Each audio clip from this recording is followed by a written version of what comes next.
What is up?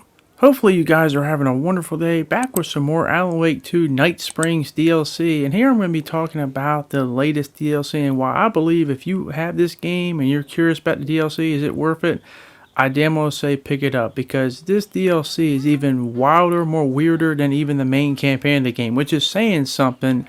But you can tell the people making this had such a blast with it and had the fun time of their lives. So without further ado, let's get into this NightSprings DLC.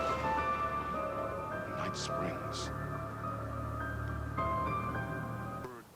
First off, I just want to say this right now. All the introductions to every of the 3 episodes are just absolutely fantastic. I'll be honest with you.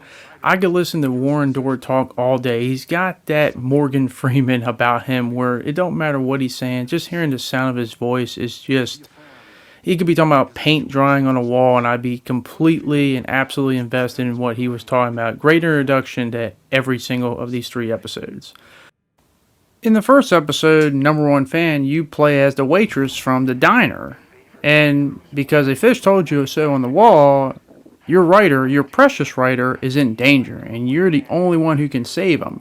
So obviously, what else would you expect from a waitress in a diner who just works there? What I think is funny and cool about this whole thing is the fact that, like, all these characters, while they're familiar to the characters you've seen through the games, they're not the same exact one. They're like alternate versions, alternate realities. So you can call them what-if storylines or what-if scenarios, which I think is cool and fascinating. But, of course, you would have a whole locker room closet loaded to the teeth of guns, weapons, ammunition. Because what else would you expect from a waitress? And she's locked and loaded and ready to go. Of all the episodes, this one is definitely probably the funniest and, ironically enough, the most wholesome. Because, I mean, honestly, what more says love like going in there with a fully automatic shotgun, and we'll get to the shotgun in a moment, but yeah, you can get a rifle and a shotgun, and you're about to go to town to all these people who dare abduct your precious writer. I just like the fact that after she loads herself up with all these weapons, the whole town is just there to greet her, and basically as if she's like on her way to like a wedding recital or something, but everyone is there with her, and it just gives this kind of funny, surreal, just absolutely ironic enough wholesome moment. And as I said before, one thing I like about Remedy, especially with their whole Alan Wake universe as well as the other games connected, is they know how to have a lot of fun. I just like this moment right here a lot. That hack almost as much as I do. They're ready to die if it stops him from writing another crappy book. What do you got? I have a shotgun. Well, I got a... Wait, that's a real shotgun? Okay, I admit I didn't expect that. It's probably the most craziest nerd of the comic, because one of the things I like about it is with the shotgun, as I mentioned earlier, it is fully automatic, so you can just hold down the trigger and just shoot nonstop as long as you have the bullets in the chamber. So, yeah, ironically enough, that waitress that we remember in the main game, this alternate version of her, just is ready to go to town and take out anybody. As I said before, this one is definitely the funniest one of all of them, and probably the most normalist one, ironically, of the others. But as I said before, this is the Alan Wake 2 universe, so you know normal is not normal at all. Or maybe they're normal. It's nothing to our normal. But let's get on to the next episode. In North Star, you play as someone that has a striking resemblance to Jessie, and you're looking for her brother. And you also see a person that has a striking resemblance to Tim here as well. And that's one cool thing about these episodes. You'll see a lot of familiar characters. But what's cool here is the fact that, number one, obviously playing someone familiar to Jessie, it makes me can't wait to play Control 2. But this one is you're going back to Coffee World. And you got to be careful because at this music part, not only is it nighttime, but apparently the government's trying to take over you, and they get you through the coffee because there's something in the coffee that's making people being manipulated. And let me tell you something, you don't say no to coffee, not in this level, and it's absolutely wild. But one thing I did like about this whole thing is just how it shows Jessie's, I'm just going to call her Jessie, even though it's not our Jessie, but it just shows her absolute I don't give a damn mentality. I just like how she responds to intercom nonstop when it doesn't give her what she honestly wants.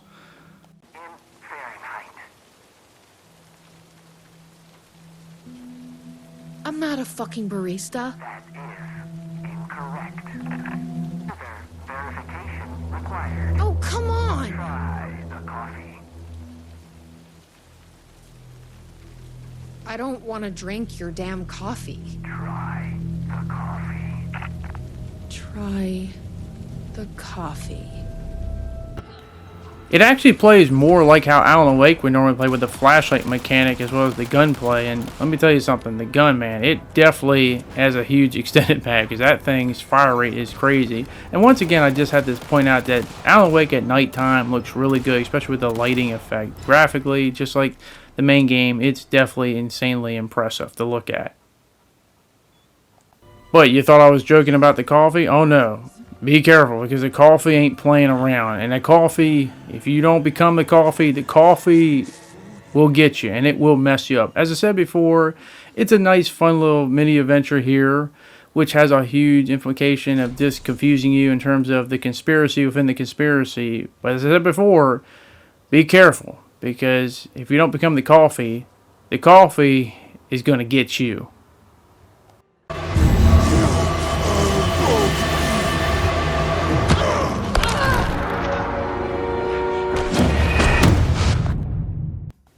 In Timebreaker, this one is probably the craziest of all of them. You play as Sean, as a striking resemblance to Tim, who also has a director who's also very familiar as well.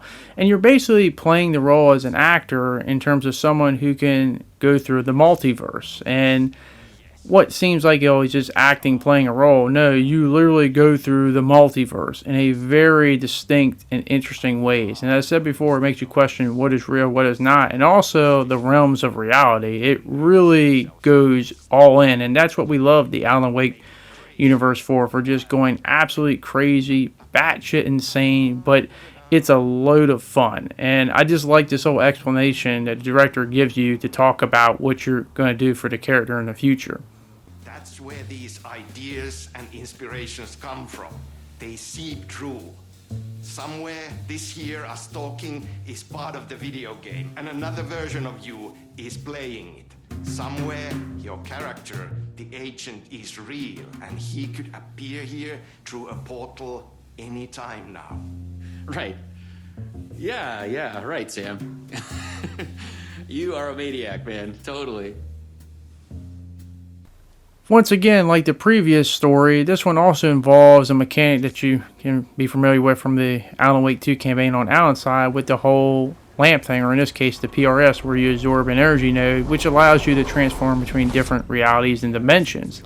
And by the way, I just like the whole effect when you do go through one dimension to another. It's really cool and sounds epic.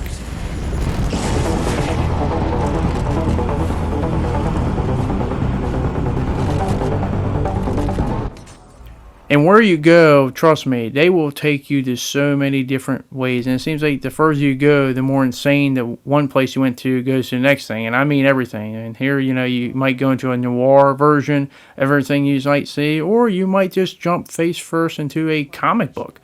And once again, it's all these interesting design choices and just how much fun they're willing to have that really makes me like this. I mean, because I was thinking as I was playing through, like, where else can I go? And trust me, they take you as far as you possibly can honestly go. I mean, you go from this to a two-dimensional, old school, like classic early 90s game sprite. There is no limit to what they will and what they won't do in this game. I mean, hell, they even go all the way towards a pure text. Which gets me to my final and overall point. The thing I love the most about this whole DLC, and it's why I love the whole Alan Wake universe or all the other games like Control connected to it, is just the fact that you can tell that Remedy really is having the time of their life and they're having a lot of fun. And if you have people making games having fun and true passion to make them, I can just about guarantee that you're going to see that passion seep through, because they're having so much fun. It's wild. It's crazy. It's so all over the place, but so damn entertaining. I highly recommend it if you already own Alan Wake 2 to pick this up. And I can't wait for the next DLC to drop later on this year. But that is going to be it. Hopefully you guys did enjoy this video, and hopefully I can see you guys back in the next one. Thanks, and I'll see you all later. Peace.